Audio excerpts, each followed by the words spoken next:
Hi, good afternoon. I'm Luis. I'm not really good in public speaking. I spend every day of my life, daily, 14 hours a day alone in my studio. So this is something new for me. I would like to talk about when I was invited to speak here. I was thinking, what's the best thing I can share with you? I think that is worth sharing is what I went through before I became an artist. My talk is about embracing uniqueness, the path to finding your life's vocation. I started my art career early 2000s, but I took up a different course when I was young, so in college. But I want to share with you these things. I knew when I was young I want to work. I want to work, but I don't want to wake up early. As early as 5 years old, I don't like to wake up early. I don't want to have a boss, and I want to work for myself. And I was thinking, what career would that be? Wherein you don't need to wake up early. Um, but I was really good in one thing. Um, and my mom used to tell me that I was already good in drawing, and I draw before I started reading. So so that's it. But I just thought that it was just like normal for everyone. And then growing up, there I realized that I was very unique. I even worked in the Philippine Senate, and then during that time, I decided that no, I want to follow my passion. But like 4 years in college, 3 years in working, that's 7 years that was gone, and that I had to run after. When I decided to be a full-time artist, it was a decision that um, had many consequences, and even um, lack of support from people who I wanted to help me during that journey. So what I will share you is questions that you can ponder that will guide you to determine your vocation or your mission or your calling. Um, this may be a big help for you to decide for the direction of your career or your future. Um, Number one, what do you love to do? What are you good at naturally? And what are the things that you do that make you lose track of time, that make you feel alive and joyful?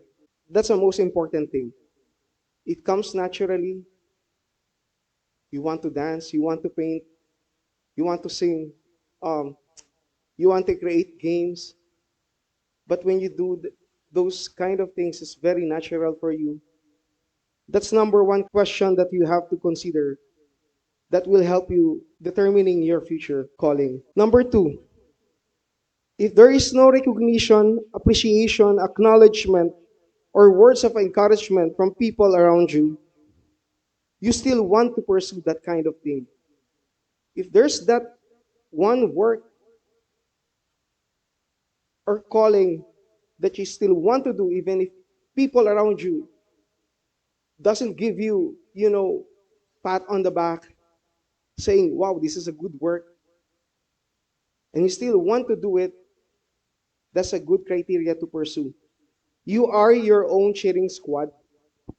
There are many things in life that you will do in the future wherein you will be alone, and you yourself will motivate your own self without other people. That's important. Number three, if against all odds, if people close to you don't support you, you still pursue. This is a big test on how dedicated you can be because you really wanted it, even it means being alone in your journey. Number four, with no prospect of income or monetary rewards, you are still willing to pursue. When I started doing full time in painting, um, yeah, those are my artworks. Yeah. Um, it was really hard. The the art scene in the Philippines, in Manila specifically, is not that too vibrant compared to now, and the art scene around the world is not that really uh, favorable.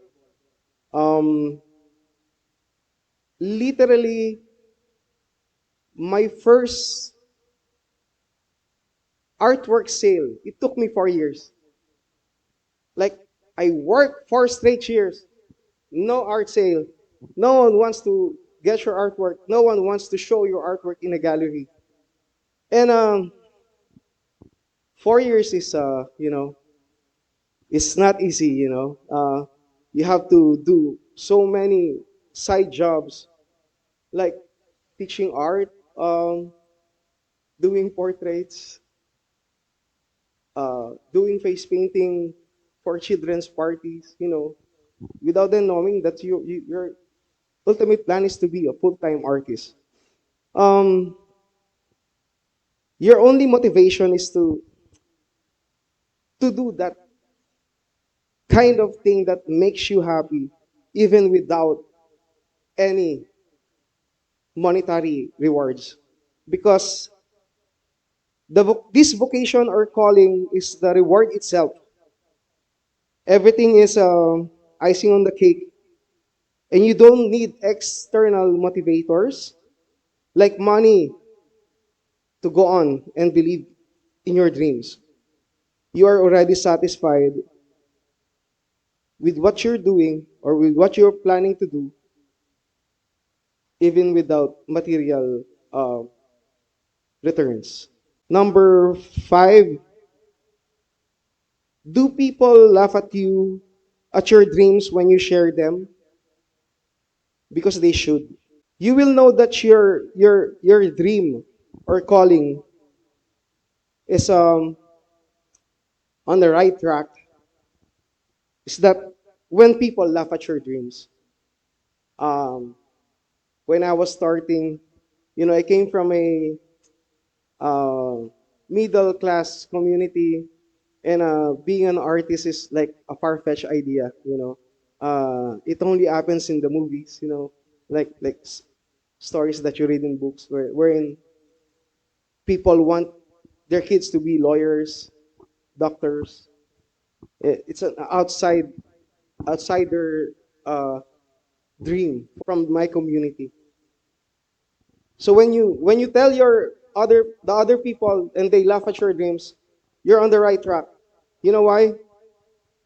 Because when people know that you can what what you're saying, they say nothing because your dream is achievable and your dream is ordinary and small. But when they laugh, once they hear your dream, they know that your dream is of breathtaking and over the top, impossible to reach. So choose to be laughed upon. It's a great barometer for you to know that what you're planning to do is something great. Number 6, you believe that it can go bigger than you. It has a meaning beyond yourself. That if you achieve that dream or that calling or that vocation and it becomes successful, your original calling is just a stepping stone to other pursuits that benefits your community and your country. You know, birthing other things, not only that specific dream of yours. During the pandemic, artists just stay at home. We always like we're very comfortable being alone.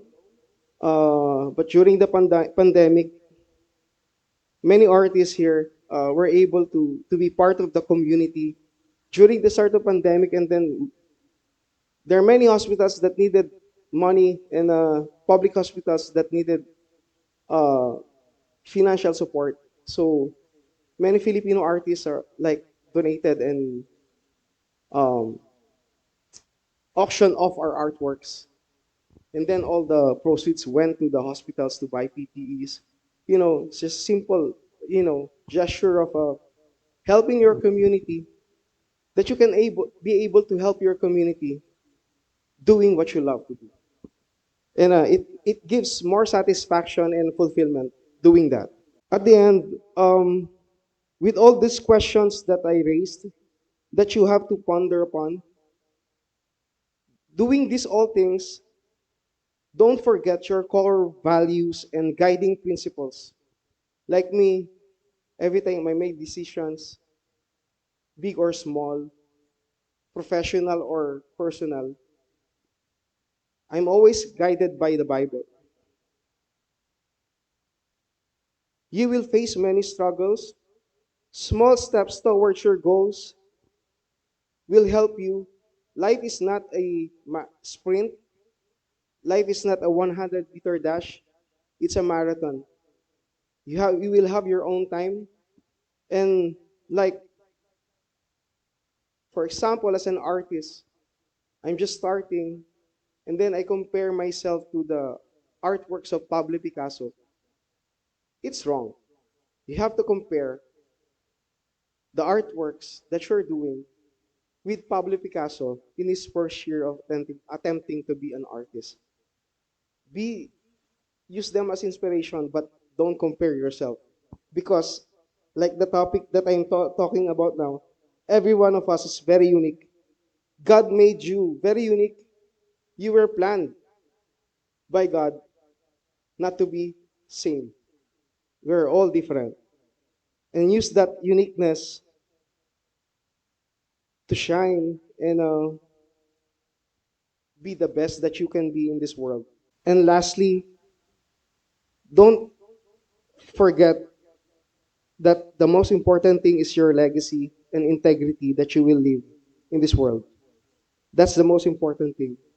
No matter how successful you are in what you do, but you have no credibility and integrity, you know, uh, it will all be empty. And to end this, I would like to read something that's always guiding me every time in whatever I do in life. From the letter of Paul to Colossians 3:23 from New International Version. Whatever you do, work at it with all your heart, as working for the Lord and not for men. Big and small tasks with wholehearted diligence is honoring God itself. Your ultimate reward and recognition comes from God. Is your only audience, is the one you have to please, and everything else will follow. Everything else will be in the right places. Thank you very much. God bless you all. Thank you for inviting me. Thank you.